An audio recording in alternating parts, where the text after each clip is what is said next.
Assalamualaikum warahmatullahi wabarakatuh. Para sahabatku sekalian, inilah sebuah kisah seorang wali Allah yang namanya tertulis sebagai ahli neraka.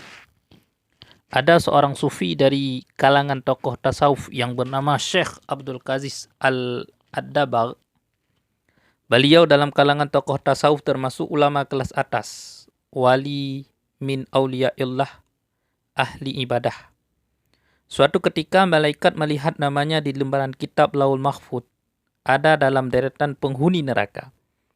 Melihat hal ini tersebut, malaikat merasa kasihan dan mendatangi Abdul Aziz Ad-Dabar. Malaikat berkata, "Wahai Abdul Aziz, untuk apa engkau ibadah sampai segitunya? Sedangkan aku lihat namamu di lembaran Lauhul Mahfuz dengan adalah engkau penghuni neraka. Mau ibadah gimana pun engkau tetap akan masuk neraka." Kemudian Abdul Aziz menjawab, "Wahai malaikat, surga dan neraka bukan urusanku.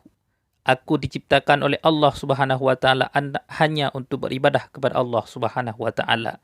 Sebagaimana Allah Subhanahu wa taala berfirman, tidaklah aku ciptakan jin dan manusia kecuali hanya untuk beribadah kepadaku. Mau aku masuk surga atau neraka itu haknya Allah Subhanahu wa taala." Subhanallah, benar-benar ikhlas dalam beribadah. Kemudian malaikat kembali ke Lauhul Mahfuz dan dilihat namanya dirubah oleh Allah Subhanahu wa taala menjadi penghuni surga. Sebab Allah berhak menetapkannya kitabullah. Lantas malaikat kembali menemui Abdul Aziz dan berkata, "Wahai Abdul Aziz, ada kabar gembira. Baru saja aku melihat namamu oleh Allah dirubah menjadi penghuni surga." Abdul Aziz menjawab, "Alhamdulillah. Tetapi sekali lagi malaikat, surga dan neraka bukan urusanku. Aku beribadah hanya untuk menggapai ridhanya Allah Subhanahu wa taala. Kalau Allah Subhanahu wa taala ridha aku di neraka, ya itulah tujuanku." Malaikat pun takjub dengan keikhlasan Abdul Aziz dalam beribadah dan berkata, "Wahai Abdul Aziz, ikhlasmu inilah yang membuat Allah ridha dan merubah namamu menjadi penghuni surga." Lantas Abdul Aziz bertanya kepada malaikat, "Kalau ikhlasku tadi yang membuat Allah ridha kepadaku, lalu kira-kira dosa apa yang membuat Allah Subhanahu wa taala murka kepadaku sehingga aku menjadi penghuni neraka?" Kemudian malaikat bercerita, "Engkau ingat ketika engkau masih kecil, ketika umurmu sekitar 15 tahun. Engkau ingat ketika engkau tidur di kamar tidurmu, kemudian engkau mendengar suara langkah kaki ibumu menuju tempat tidurmu untuk menyuruhmu membeli sesuatu di pasar. Karena engkau mendengar suara langkah kaki ibumu menuju kamarmu, lalu engkau pura-pura tidur padahal engkau sudah bangun agar engkau tidak disuruh pergi ke pasar.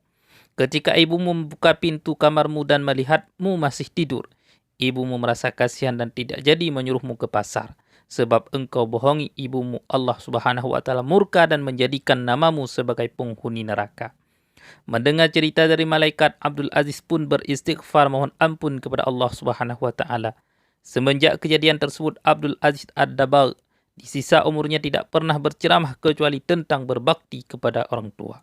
Setiap orang yang datang kepada beliau selalu diwasiatkan untuk berbakti kepada kedua orang tuanya. Mari kita renungkan sejenak, wahai sahabatku. Padahal beliau hanya pura-pura tidur, lalu bagaimana yang sampai membentak ibunya? Bagaimana yang sampai memasamkan wajahnya kepada ibunya? Yang mengeraskan suaranya di depan ibunya? Yang sampai tidak memberi nafkah kepada ibunya? Dan bahkan yang sampai membuat menangis ibunya? Bagaimana kira-kira nasibnya di hadapan Allah Subhanahu wa taala? Mari kita belajar bersama-sama untuk lebih berbakti kepada orang tua kita, baik yang masih hidup ataupun yang telah meninggal. Jangan meremehkan dosa kecil. Dikhawatirkan di situ ada murkanya Allah Subhanahu wa taala. Jika tangan kita masih sulit untuk berbuat baik kepadanya, maka ringankanlah lisan kita untuk senantiasa mendoakan kepada orang tua kita. Semoga Allah Subhanahu wa taala mengampuni semua dosa-dosa kita. Amin amin ya rabbal alamin. Inilah kisah seorang aulia Allah yang namanya tertulis sebagai ahli neraka. Semoga kiranya menjadilah pelajaran kepada kita semua, para sahabat-sahabatku. Hadanallahu wa iyyakum ajma'in. Assalamualaikum warahmatullahi wabarakatuh.